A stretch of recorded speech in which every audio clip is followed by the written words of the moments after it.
মা, ও মা, আমাদের নতুন বাড়ি আর কত দূর? সেই সকাল থেকে বসে আছি, এভাবে আর ভাল লাগে না। আর একটু ধৈর্য ধর বাবা, গাড়ির দুপাশে দেখ কত সুন্দর সুন্দর গ্রাম। ওই দেখেছিস একটা পাখি উড়ে গেল। ফুল পাখি দেখি আর লাভ হবে না মা, সারা দিন চিড়ামুড়ি খেয়ে আছি, এখন আমার ভাত খেতে হবে। একটু সবুর কর মা, বাড়িতে গিয়েই তোকে রেঁধে মাছ ভাত খাওয়াবো।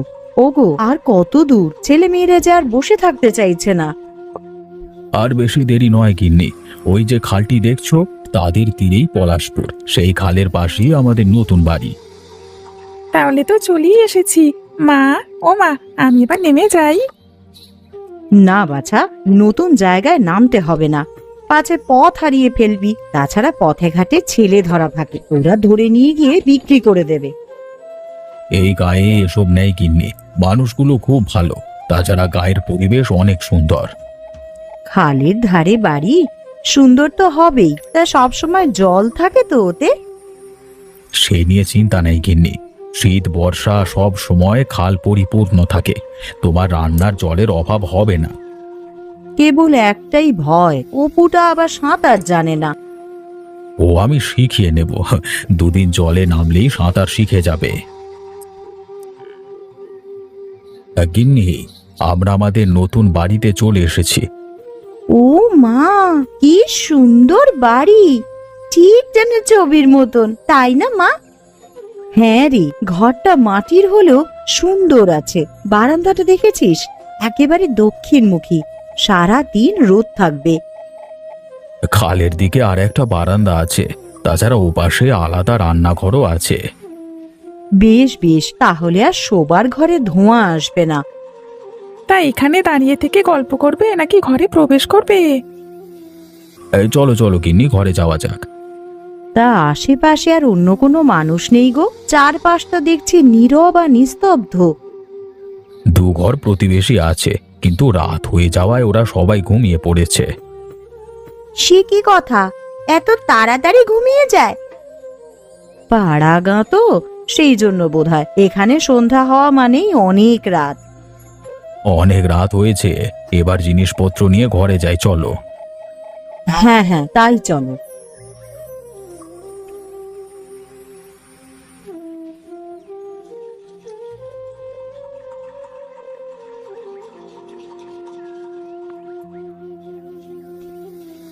গিন্নি, আরে ও গিন্নি, আমি বাজারে যাচ্ছি, ব্যাগটা দাও তো। ওটা বারান্দায় টাঙানো আছে, নিয়ে নাও না গো। কটা মুড়ি মেখে দেবো বাবা? না রে মা, এখন না গেলে জিনিসপত্র পাবো না, এখানে হাট খুব তাড়াতাড়ি জমে, ভাঙেও তাড়াতাড়ি। তাহলে আর দেরি করো না, সকালবেলা তবুও রান্না করতে পারবো, কিন্তু দুপুরের রান্নার জন্য কিছুই নেই।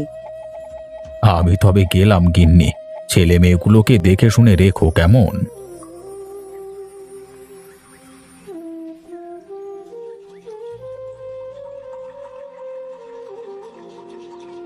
নে শুভা, আমার কাটাকাটি সব শেষ, এবার এই সবজিগুলো খাল থেকে ধুয়ে আন দেখি। খালে তো ঘাট নেই মা, ওখানে নামবো কিভাবে? এখন তাহলে তোলা জল দিয়েই করে ফেল, তোর বাবা আসলে বলবো ঘাট করে দিতে। কোথায় গো, এ কোথায় নতুন গিন্নিপুন্নিরা, ঘরে আছো? আছি ভাই, এসো ভেতরে এসো। না গো, ও ভেতরে যাওয়ার আর সময় নেই, সকালে শুনলাম নতুন গেরস্ত এসেছে, তাই দেখতে এলাম। তা কোন গাঁ থেকে এলে? শিমুলতলি। বাবা, সে তো অনেক দূরের গাঁ। তা হঠাৎ করে বাস উঠিয়ে সপরিবারে এলে কেন?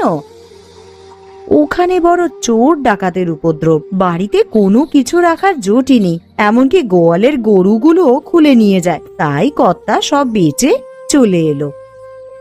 তা বেশ ভালোই করেছো, এখানে চোরের উপদ্রব নেই, শান্তিতেই থাকতে পারবে। তা তোমরা কোন বাড়ির গো? আশেপাশে তো কোনো বাড়ি দেখতে পাচ্ছি না। ওই দক্ষিণ দিকে যে কাঁঠাল বাগানটা দেখতে পাচ্ছ, তারপরই আমাদের বাড়ি। বেশ, তাহলে মাঝে মধ্যে গিয়ে তোমাদের সাথে গল্প করা যাবে। আরে তাই তো দেখা করতে চলে এলু। আমি ভাই আমুদে মানুষ, পাড়া পড়শিদের সাথে দুটো কথা না বললে আমার ভালো লাগে না। তা কর্তা কি করে, চাষি নাকি ব্যবসায়ী? চাষবাসই করে, কিন্তু এইদিকে জমির যা দাম, কেবল বাড়িটাই কিনতে পেরেছে, কেনার মতন আর কোনো জমি পাইনি। সে কি গো, তাহলে তোমরা চলবে কি করে? চাল ডাল যে কোনো একটা ফসল তো ফলাতেই হবে, তাই বিক্রি করে সংসার চলবে। শোনো বউ, তোমাকে একটা বুদ্ধি দিচ্ছি, কর্তা এলে তাকে রায়চৌধুরীদের কাছে পাঠাবে। তার এই গায়ে অনেক জমি, সেখান থেকে কতটুকু বর্গা নিলেও কিছুটা ফসল ঘরে তুলতে পারবে। বেশ বুদ্ধি দিয়েছ তো, আমি তবে আজই কর্তাকে বলবো। বেশ, আজ তবে যাই গো, সুযোগ হলে একটিবার ঘুরে এসো। যাব মাসিমা, তোমরা যখন এসেছো আমরাও যাব। আর একটু মাছ দেবো তোমায়? না না গিন্নি, আমার আর লাগবে না। অপু আর সুভাষকে মাছ দাও, ওরা মাছের মুড়ো খেতে খুব ভালোবাসে। এত বড় মাছ এনেছো বাবা, দু ভাই বোনে মুড়ো খেয়ে শেষ করতে পারবো না। একবারে না খেতে পারলে রাতে খাবি, তা এত বড় যে মাছ এনেছো, কত নিয়েছে গো? ও তোমার জেনে কাজ নেই। বলি সব টাকা যে এইভাবে খরচা করছো, সংসার চলবে কি করে? এদিকে চাষবাসের জন্য তো কোনো জমি কিনলে না। যে টাকা আছে তা দিয়ে চাষের জমি কেনা যাবে না। তাছাড়া এখানকার জমির দাম অনেক, সহজে কেউ বিক্রি করবে না। আজকে একটা কথা শুনলাম জানো, এই গাঁয়ের রায় মশাই নাকি খুব ভালো মানুষ, তার কাছে গেলে চাষের জমির বন্দোবস্ত করা যাবে। কে বলল তোমাকে এসব কথা? ওই ও বাড়ির ননি আর তার মা এসেছিল, তারাই বলে গেল। তাহলে তো একবার রায়বাড়িতে যেতে হয়, কি বলো গিন্নি? আমিও তাই বলছি, কালই ওনার সাথে একবার দেখা করো। ঠিক আছে, কালকে সকালেই যাব।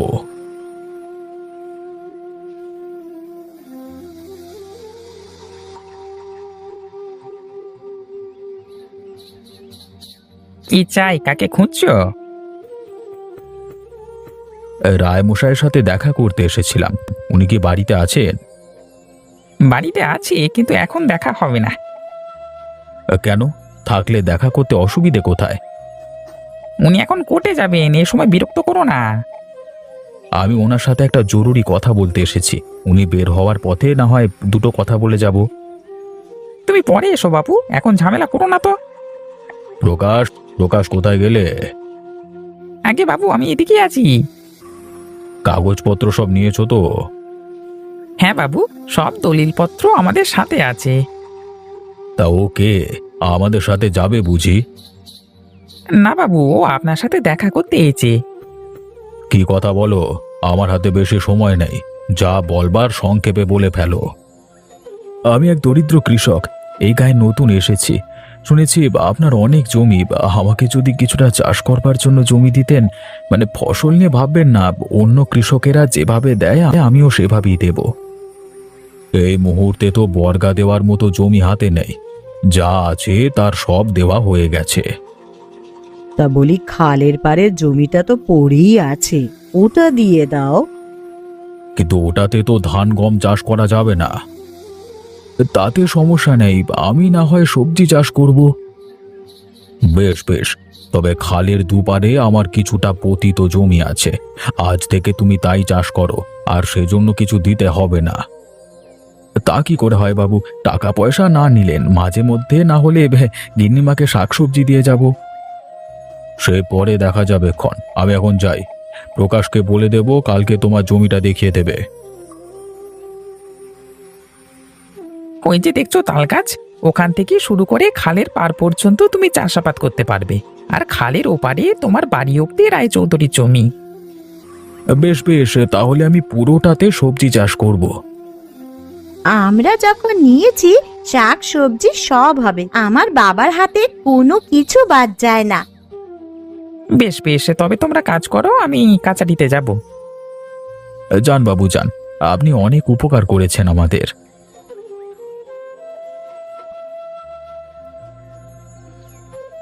ইস, খুব উপকার করেছে। কাঁকড়ে ভরা দুটো জমি দিয়েছে। বলি, কি হবে এই জমি দিয়ে শুনি? এটাই যে পেয়েছি তা কম কিসের? তুমি দেখো, এই জমি দিয়েই আমাদের ভাগ্য ফিরবে। অপু, কোদালটা দে তো বাবা, আমি চাষের কাজ শুরু করি। আজই বীজ বোনা শুরু করে দেবে বাবা? হ্যাঁ রে, আজকে আলু আর বেগুনের বীজ বপন করব, কালকে অন্য সবজি। বেশ, তুমি তবে মাটি কোপাও, আমরা আলুর বীজ পুঁতে রাখছি।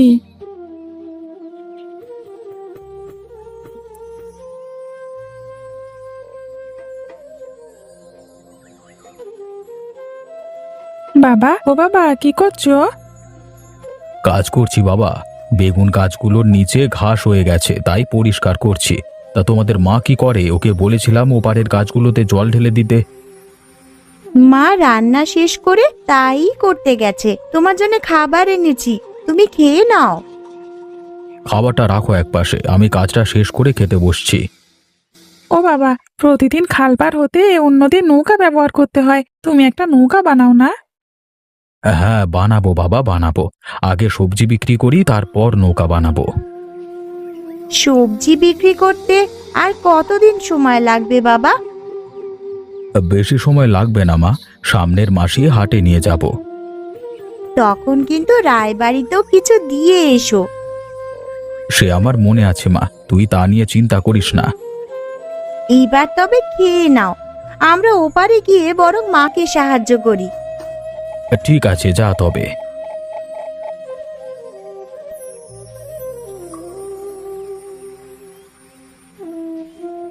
গিন্নি, আরে ও গিন্নি, বলি এক কাপ চা হবে?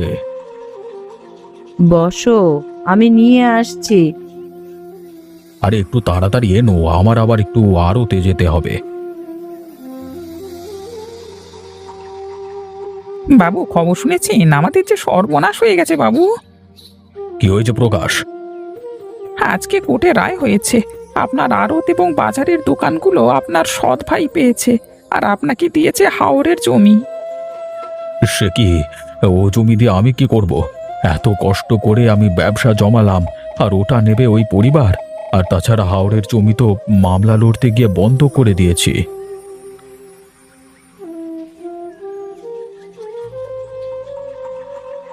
কি গো, কি হয়েছে? কোনো খারাপ সংবাদ?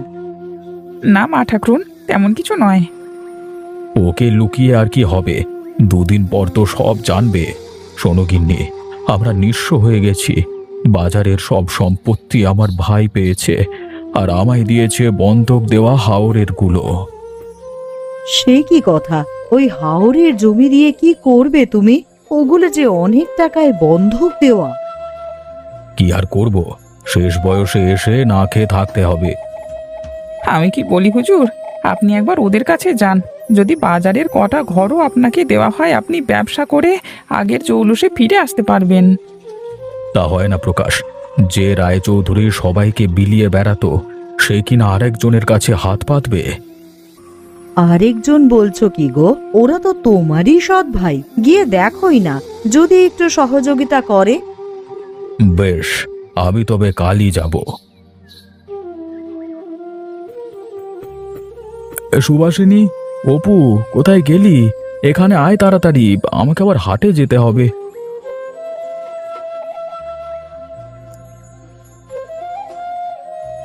কটা ঝুড়ি ছিল বাবা, ওগুলো নিয়ে এসেছি। ভালো করেছিস মা। নে নে, এবার সবগুলো তুলে ফেল গাড়িতে। এখনই রওনা না দিলে হাটে জায়গা হবে না। ঠিক আছে বাবা, আমরা এক্ষুনি তুলে দিচ্ছি। আমি তবে গেলাম গিন্নি, ফিরতে সন্ধে হবে কেমন? এত ভালো ফলন হয়েছে, রায়বাড়িতে তার কিছুটা দিয়ে আসলে হতো না? দেব গিন্নি দেব, আজ তো আর পারা যাবে না, কালকে একবার রায়বাড়িতে যাব। তখন আমিও যাব বাবা তোমার সাথে। ঠিক আছে বাসা যাস, এখন আমি যাচ্ছি তবে কেমন? যাও বাবা, ফেরার সময় আমাদের জন্য মিঠাই নিয়ে এসো কিন্তু।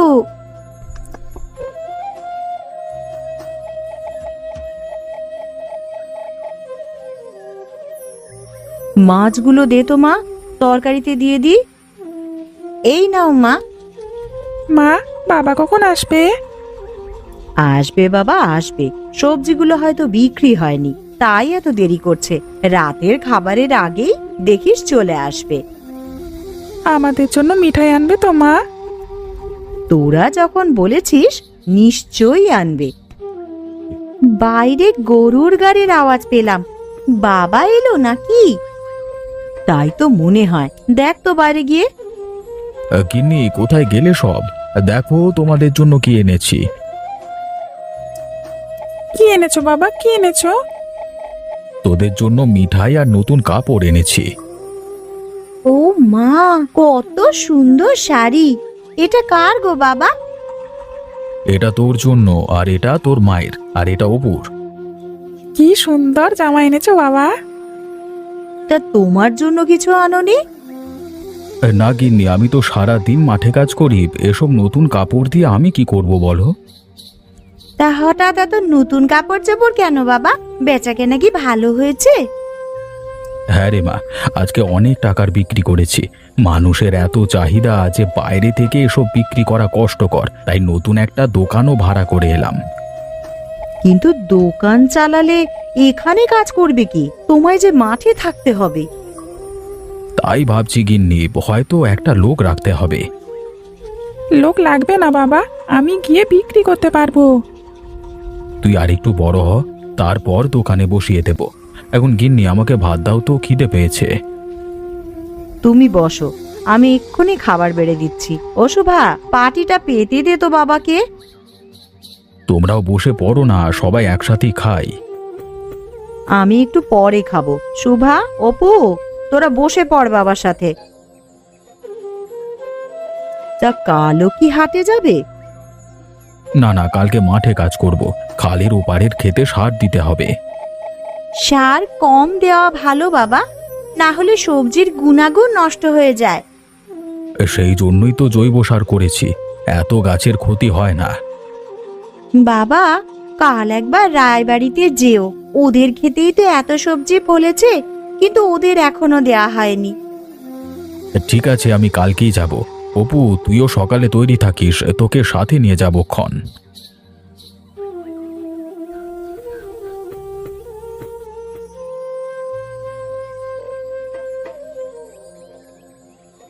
রায়বাবু, ও রায়বাবু, দাঁড়িয়ে আছেন?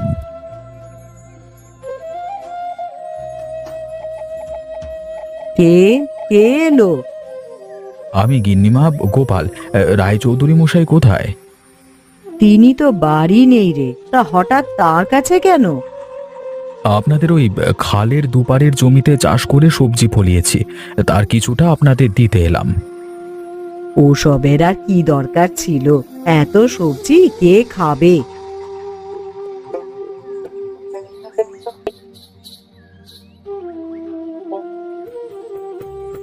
কি হে গোপাল নাকি? আগে বাবু, আপনার জন্য কটা সবজি নিয়ে এসেছি। বেশ ভালো ফলন হয়েছে দেখছি। বলেছিলাম না, ওর হাতে ফলন ভালো। দেখলেন পোড়া মাটিতে কেমন সবজি ফলিয়েছে। তোমার কাজের কি হলো গো? ওরা কি কিছু বলেছে? কি আর বলবে, মুখের উপর না করে দিল। সে কি কথা? এখন আমাদের কি হবে গো? কি আর হবে গিন্নি, শেষ জীবনে পথে বসতে হবে। কি হয়েছে বাবু, কোনো বিপদ আপদ নাকি? না, তেমন কিছু নয় গোপাল। আপনাদের কথা শুনে তা মনে হচ্ছে না। কি হয়েছে খুলে বলুন। আমাদের সব ব্যবসা বাণিজ্য সৎ ভাই নিয়ে গেছে। মাঠে যে জমি জমা ছিল তাও বন্ধক দিয়ে রেখেছি। সে কি বলেন, এখন কি হবে তবে? সেই জন্যই ওকে বলেছিলাম ওদের কাছে গিয়ে একটা দোকান চেয়ে নিতে, তাতে নতুন করে ব্যবসা শুরু করা যেত। সেটাও ওরা দেয়নি। এখন যে কি করব গোপাল, আমি কিছুই ভেবে পাচ্ছি না। এ নিয়ে চিন্তা করবেন না বাবু, আমি বাজারে কালকে একটা দোকানের বায়না দিয়ে এসেছি, আপনি ওখানে ব্যবসা শুরু করতে পারেন। না না গোপাল, তোমার দোকান আমি নেব না। আমি আপনার খেতে চাষ করে খাচ্ছি, বিনিময়ে এটা যদি আপনি নেন তাহলে আমি খুব খুশি হব। তা না হয় নিলাম, কিন্তু দোকানের যে মালামাল তুলবো সেই টাকা কোথায়? আপনার মালামাল তুলতে হবে না, আমি সবজি চাষ করে আপনার দোকানে গিয়ে সবজি দিয়ে আসবো, আপনি তা বিক্রি করবেন। আসল টাকা আমাকে দিয়ে লাভ যা আসবে তা আপনি রেখে দেবেন। হ্যাঁ গো, এটা ভালো বুদ্ধি। এইভাবে কয়েক বছর ব্যবসা করলে তুমি পুঁজি সংগ্রহ করতে পারবে। হ্যাঁ বাবু, পরে আবার সব জমি জমা ছুটিয়ে বড় করে দোকান দিয়ে আসবেন। আমিও আপনাকে সাহায্য করব। এই বছর সেই জন্য থাকা খাওয়া ছাড়া বাড়তি টাকা দিতে হবে না। সে না হয় করলাম, কিন্তু গোপালের ব্যবসার কি হবে? তার তো আর বাজারে দোকান দেওয়া হবে না। আমার আর ব্যবসা করতে হবে না বাবু, আমি জাত চাষি। 2 খাল পারে সবজি ফলিয়েই সংসারের উন্নতি করতে পারবো। ব্যবসা বাণিজ্য আপনি করেন। তুমি আমাকে বাঁচালে গোপাল। আমি কালকে থেকে দোকান নিয়ে বসবো, আর ওই 2 খাল পার তোমাকে দিয়ে দিলাম। তুমি নিজের মতো করে ওখানে সবজি চাষ করো।